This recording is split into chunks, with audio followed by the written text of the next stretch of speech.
iOS 18 വളരെ പ്രതീക്ഷയോടെയും ആകാംക്ഷയോടെയും iPhone users ആയിട്ടുള്ള നമ്മളെല്ലാവരും കാത്തിരിക്കുന്ന ആപ്പിളിൻ്റെ നെക്സ്റ്റ് സോഫ്റ്റ്വെയർ റിലീസാണ് iOS 18 എന്നുള്ളത്. അപ്പോൾ ഈ ഒരു അപ്ഡേറ്റ് നമുക്ക് എന്ന് ലഭിക്കുമെന്ന് ചോദിച്ചാൽ വെറും 4 മാസം, അതായത് ഇപ്പോൾ ഫെബ്രുവരി, ജൂൺ ഫസ്റ്റ് വീക്കോടെ നമുക്ക് ഈ ഒരു അപ്ഡേറ്റ് iOS 18 എന്ന് പറയുന്ന പുതിയ software release apple officially announce ചെയ്യും. ആപ്പിളിൻ്റെ ചരിത്രം എടുത്ത് നോക്കിയാൽ അറിയാം, ആപ്പിൾ എല്ലാ വർഷവും അവരുടെ ഓപ്പറേറ്റിംഗ് സിസ്റ്റംസ് റിലീസ് ചെയ്യുന്നത് WWDC എന്ന് പറയുന്ന ഇവൻറ്റിൽ വെച്ചാണ്, അതായത് വേൾഡ് വൈഡ് ഡെവലപ്പർ കോൺഫറൻസ്. ഈ ഒരു ഇവൻറ്റ് എല്ലാ വർഷവും ജൂണിലാണ് ആപ്പിൾ കണ്ടക്ട് ചെയ്യുന്നത്. അതുകൊണ്ട് തന്നെ ഈ വർഷത്തെ പുതിയ അപ്ഡേറ്റുകൾ, സോഫ്റ്റ്വെയർ റിലീസുകളെല്ലാം തന്നെ ഈ വരാൻ പോകുന്ന ജൂണിൽ നടക്കുന്ന WWDC ഇവൻറ്റിൽ വെച്ച് നമുക്ക് കാണാൻ സാധിക്കുന്നതാണ്. എന്നാൽ ബ്ലൂംബർഗിലെ മാർക്ക് ഗ്രൂമാൻ, ഈ ഒരു പേര് വളരെ സുപരിചിതമാണ്. കാരണം ആപ്പിൾ റിലേറ്റഡ് ആയിട്ടുള്ള സകല ഇൻഫർമേഷൻസും നമുക്ക് പ്രൊവൈഡ് ചെയ്യുന്ന, അല്ലെങ്കിൽ സോഷ്യൽ മീഡിയയിൽ പ്രൊവൈഡ് ചെയ്യുന്ന ഒരു ടെക് ജേർണലിസ്റ്റാണ് മാർക്ക് ഗ്രൂമാൻ. സോ അദ്ദേഹം പ്രൊവൈഡ് ചെയ്യുന്ന റിപ്പോർട്ടുകൾ അനുസരിച്ച് iOS 18 എന്ന് പറയുന്നത് ആപ്പിളിൻ്റെ ചരിത്രത്തിൽ തന്നെ iOS 7 ശേഷമുള്ള ഏറ്റവും ബിഗ്ഗസ്റ്റ് അപ്ഡേറ്റുകൾ ഒന്നായിരിക്കും എന്നാണ് പറയുന്നത്. അതിന് കാരണം വളരെ വ്യക്തമാണ്. ഇപ്പോൾ ഈ കഴിഞ്ഞ കാലഘട്ടങ്ങളിൽ എടുത്ത് നോക്കുകയാണെന്നുണ്ടെങ്കിൽ, ഇപ്പം പഴയ ഐഫോണുകൾ, ഐഫോൺ 4 3GS അല്ലെങ്കിൽ iOS 6 ഒക്കെ ഉപയോഗിച്ചിട്ടുള്ളവരാണെങ്കിൽ തീർച്ചയായിട്ടും കമൻറ്റ് ബോക്സിൽ കമൻറ്റ് ചെയ്യുക. ഈ ഒരു iOS 6 നിന്ന് വലിയൊരു ഇമ്പ്രൂവ്മെൻറ്റ്സ് കൊണ്ടുവന്ന UI പരമായിട്ടും അതോടൊപ്പം ബേസിക് ആയിട്ടുള്ള കുറേയധികം ഫംഗ്ഷനാലിറ്റീസ് പരമായിട്ടും വലിയൊരു ചേഞ്ച് കൊണ്ടുവന്ന ഒരു ഓപ്പറേറ്റിംഗ് സിസ്റ്റം ആയിരുന്നു iOS 7 എന്ന് പറയുന്നത്. അതുവരെ iOS ഉണ്ടായിരുന്ന ഒരു സ്കീമോർഫിക് ഡിസൈനിൽ നിന്ന് മാറി പെട്ടെന്ന് നമുക്കൊരു വേറൊരു ചേഞ്ച്, UIയിൽ എൻറ്റയർലി ഒരു റീഫ്രഷ് കൊണ്ടുവന്ന ഒരു അപ്ഡേറ്റ് ആയിരുന്നു iOS 7 എന്ന് പറയുന്നത്.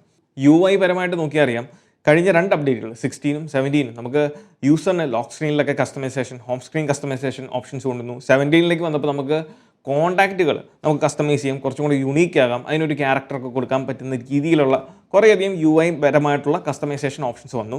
ഇത് വെറും UI മാത്രമാണ്. അതല്ലാതെ അഡീഷണൽ ആയിട്ടുള്ള മൈനറായിട്ടുള്ള ചെറുതും വലുതുമായിട്ടുള്ള കുറേയധികം ഫീച്ചേഴ്സും ആപ്പിൾ കൊണ്ടുവന്നിട്ടുണ്ട്. കുറേയധികം അഡ്വാൻസ്ഡ് ആയിട്ടുണ്ട് നമ്മൾ ഫീച്ചേഴ്സിൻ്റെ കാര്യത്തിലാണെങ്കിലും വന്നിട്ടുണ്ട്.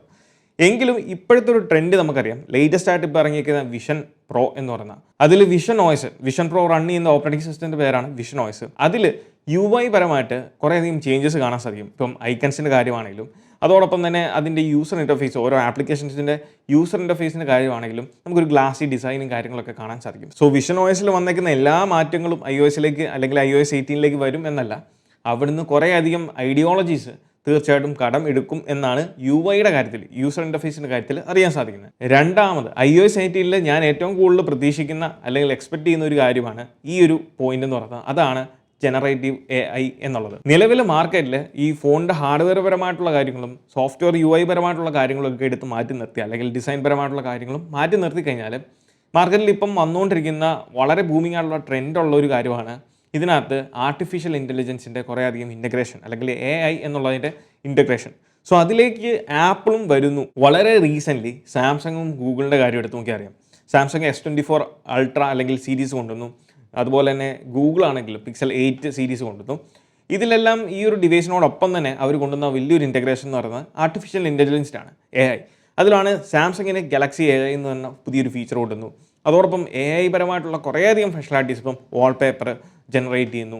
അതോടൊപ്പം തന്നെ നമുക്ക് ആളുകളെ ഫോട്ടോയിൽ നിന്ന് നമുക്ക് റിമൂവ് ചെയ്യാൻ സാധിക്കും. ഇതിനെല്ലാം പുറമെ നോർമലി ഇപ്പം ജനറേറ്റീവ് AI എന്ന് പറയുന്ന ആ ഒരു ഫീൽഡിൽ എന്തൊക്കെയാണോ നടക്കുന്നത് അതിൻ്റെ എല്ലാം ചെറുതും വലുതുമായിട്ടുള്ള പല ഇൻ്റഗ്രേഷനും ഇപ്പോഴത്തെ ഡിവൈസുകളിൽ അല്ലെങ്കിൽ ഈ പറഞ്ഞ ബ്രാൻഡുകളെല്ലാം ഇംപ്ലിമെൻറ്റ് ചെയ്തു. അവിടെ വന്ന ആ ഒരു മാറ്റം നമ്മൾ iOSലും അല്ലെങ്കിൽ ആപ്പിൾ യൂസേഴ്സിനും തീർച്ചയായിട്ടും ഈ വർഷം ലഭിക്കും എന്നുള്ള കാര്യം ഉറപ്പാണ്. സോ കഴിഞ്ഞ 4 വർഷത്തെ പ്രയത്നത്തിൻ്റെ ഒരു ഔട്ട്പുട്ട് എന്ന രീതിയിൽ ആപ്പിളിന് പറയാൻ സാധിക്കുന്ന ആപ്പിളിൻ്റെ ഓപ്പൺ സോഴ്സ് LLM ആണ്. LLM എന്ന് പറയുന്നത് ലാർജ് ലാംഗ്വേജ് മോഡൽ എന്നുള്ളതാണ്. സോ ആപ്പിളിൻ്റെ LLM ഇപ്പം ഓപ്പൺ സോഴ്സ് ആക്കിയിട്ടുണ്ട്. അതിൻ്റെ പേരാണ് ഫെറൈറ്റ് എന്നുള്ളത്. സോ കഴിഞ്ഞ ഈ ഒക്ടോബറിൽ 2023 ഒക്ടോബറിലാണ് ആപ്പിൾ അത് ഓപ്പൺ സോഴ്സ് ആക്കിയത്. അതുവരെ ആപ്പിളിൻ്റെ സ്വന്തം അല്ലെങ്കിൽ ഇൻറ്റേർണലി ആപ്പിൾ യൂസ് ചെയ്തും ടെസ്റ്റ് ചെയ്തുകൊണ്ടിരുന്ന ഒരു LLM ആയിരുന്നു ഈ പറഞ്ഞ ഫെറൈറ്റ് എന്ന് പറയുന്നത്.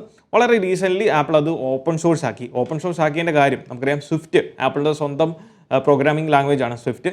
ഇതും ഇറങ്ങി 2-3 വർഷത്തിന് ശേഷം അതും ഓപ്പൺ സോഴ്സ് ആക്കി. എന്ന് പറഞ്ഞ പോലെ ഓപ്പൺ സോഴ്സ് ആക്കുന്നതിൻ്റെ ഒരു അഡ്വാൻറ്റേജ് എന്ന് പറയുന്നത് കുറേയധികം ഔട്ട്സൈഡ് ഇൻ്റഗ്രേഷൻ അല്ലെങ്കിൽ കുറേയധികം ഔട്ട്സൈഡ് കൊളാബറേഷൻസ് അവിടെ ലഭിക്കുന്നു. ആപ്പിൾ ചിന്തിക്കുന്ന രീതിയിൽ മാത്രമല്ലാതെ മറ്റ് ഇൻഡിവിജ്വൽസിനും അല്ലെങ്കിൽ മറ്റ് ആളുകൾക്കും അവരുടെ ചിന്താഗതിയും അവരുടെ ഐഡിയോളജികളും ഇതിനകത്ത് കോൺട്രിബ്യൂട്ട് ചെയ്യാനും അതിൻ്റെ കുറേയധികം ഇമ്പ്രൂവ്മെൻറ്റ്സ് നമുക്ക് യൂസേഴ്സിന് അല്ലെങ്കിൽ കൺസ്യൂമേഴ്സിന് ലഭിക്കാൻ സാധിക്കും എന്നുള്ളതാണ് അതിൻ്റെ ഏറ്റവും വലിയൊരു അഡ്വാൻറ്റേജ് എന്ന് പറയുന്നത്. സോ ചുരുക്കം പറയുവാണെങ്കിൽ നിലവിൽ നമ്മൾ എവിടെയാണോ iOS അല്ലെങ്കിൽ ആപ്പിളിൻ്റെ ഈ ഒരു ഇക്കോസിസ്റ്റത്തിൽ ലാഗ് ചെയ്യുന്ന ഒരു ഏരിയ എന്ന് പറയുന്നത്, അത് iOS 18 വരുന്നതോടെ ആ ഒരു പ്രോബ്ലത്തിനുള്ള സൊല്യൂഷനാണ് iOS 18 കൊണ്ടുവരുന്നത്. അതായത് AI ഇൻ്റഗ്രേഷൻ സിറിയിലും, എസ്പെഷ്യലി സിറിയിൽ നമുക്കറിയാം നിലവിലത്തെ സിറി എന്ന് പറയുന്നത് ഇറ്റ്സ് എ 50-50. നമുക്ക് അടിപൊളി എന്നും പറയാൻ സാധിക്കില്ല, എന്നാൽ അത്ര മോശം എന്നും പറയാൻ സാധിക്കില്ല എന്നുള്ളൊരു ലെവലിലാണ് സിറി പോകുന്നത്. സോ ആ ഒരു സിറിയിലേക്കും ആപ്പിൾ ഈ ഒരു അവരുടെ AI ഇൻ്റഗ്രേറ്റ് ആപ്പിളിൻ്റെ ജനറേറ്റീവ് AI ഇൻ്റഗ്രേഷൻ കൊടുക്കും. അതോടൊപ്പം സിസ്റ്റം വൈഡ് മറ്റ് ഫീച്ചേഴ്സിലും എന്തൊക്കെ ഫീച്ചേഴ്സിലാണ് അത് ഇൻ്റഗ്രേറ്റ് ചെയ്യാൻ പോകുന്നത്, അല്ലെങ്കിൽ ഇപ്പം നിലവിൽ നമ്മൾ സാംസങ്ങിലോ അല്ലെങ്കിൽ പിക്സലിലൊക്കെ കാണുന്ന പോലെ നമുക്ക് വാൾപേപ്പേഴ്സ് ജനറേറ്റ് ചെയ്യാൻ സാധിക്കുമോ, അല്ലെങ്കിൽ പുതിയ കണ്ടന്റുകൾ ജനറേറ്റ് ചെയ്യാൻ സാധിക്കുമോ എന്നുള്ള കാര്യങ്ങളൊന്നും, അങ്ങനെയുള്ള ഡീറ്റെയിൽസുകളൊന്നും നമുക്ക് അറിയാൻ സാധിച്ചില്ല. പക്ഷേ AIയുടെ ഇൻ്റഗ്രേഷൻ, ജനറേറ്റീവ് AIയുടെ ഇൻ്റഗ്രേഷൻ തീർച്ചയായിട്ടും iOS 18 നമുക്ക് കാണാൻ സാധിക്കും എന്നുള്ളതാണ് അറിയാൻ സാധിക്കുന്നത്. മൂന്നാമത് iOSൽ വരാൻ പോകുന്ന കൺഫേം ആയിട്ടുള്ളൊരു മാറ്റമാണ് RCS എന്നുള്ളത്, അതായത് റിച്ച് കമ്മ്യൂണിക്കേഷൻ സർവീസസ്. ഈ ഒരു RCS എന്ന് പറയുന്നത് വളരെ റീസെൻ്റ്ലി ആപ്പിൾ അതിനെപ്പറ്റി ഇൻഫർമേഷൻസും അല്ലെങ്കിൽ പോസ്റ്റുകളും ന്യൂസ് അപ്ഡേറ്റ്സും എല്ലാം കൊടുത്തിട്ടുണ്ടായിരുന്നു. അതായത് ആൻഡ്രോയിഡിൽ ഇതുവരെ നമുക്കറിയാം SMS, നമുക്ക് മെസ്സേജുകളാണ് iPhone ടു ആൻഡ്രോയിഡും ആൻഡ്രോയിഡ് ടു ഐഫോണും നമുക്ക് സെൻഡ് ചെയ്യാൻ സാധിക്കുന്നത്. അതിൽ iMessage എന്ന് പറയുന്ന ഫംഗ്ഷനാലിറ്റി നമുക്ക് iOSൻ്റെ ഈക്കോസിസ്റ്റത്തിൻ്റെ അകത്ത് നിൽക്കുന്ന ഒരു കമ്മ്യൂണിക്കേഷൻ അല്ലെങ്കിൽ മെസ്സേജിങ് പ്ലാറ്റ്ഫോമാണ്. അതിനെ പലരും അല്ലെങ്കിൽ പല തേർഡ് പാർട്ടി പ്ലാറ്റ്ഫോമുകളും മറ്റ് ആൻഡ്രോയിഡ് ഡിവൈസുകളിലേക്കും iMessageനുള്ള സൗകര്യങ്ങൾ അല്ലെങ്കിൽ ഇൻ്റഗ്രേഷൻസ്, ക്രോസ് പ്ലാറ്റ്ഫോം സപ്പോർട്ടുകൾ കൊടുക്കുന്ന കാര്യങ്ങളൊക്കെ കണ്ടായിരുന്നു. വളരെ റീസെൻ്റ്ലി നമുക്കറിയാം നത്തിങ് ആണെങ്കിലും അങ്ങനെ ഒരു ഫംഗ്ഷനാലിറ്റി അല്ലെങ്കിൽ അതിനുള്ളൊരു ഓപ്ഷൻസ് കൊണ്ടുവന്നായിരുന്നു. പക്ഷേ അങ്ങനെ കൊണ്ടുവന്ന ഫീച്ചേഴ്സ് ഒന്നും തന്നെ അത്ര ഡിപ്പെൻഡബിൾ അല്ല എന്നുള്ള കാര്യമാണ് സത്യം. സോ അവിടെയാണ് ഈ പറഞ്ഞ RCS നമുക്ക് കടന്നു വരുന്നത്. അതായത് iMessage ആൻഡ്രോയിഡിന് കൊടുക്കുകയല്ല, പകരം നമുക്ക് നിലവിൽ SMS മാത്രമേ സെൻഡ് ചെയ്യാൻ സാധിക്കുള്ളൂ. ഐഫോൺ യൂസേഴ്സിന് ഒരു ആൻഡ്രോയിഡ് ഡിവൈസിലേക്ക് മെസ്സേജുകൾ ടെക്സ്റ്റ് ഫോർമാറ്റിൽ മാത്രമേ സെൻഡ് ചെയ്യാൻ സാധിക്കുള്ളൂ.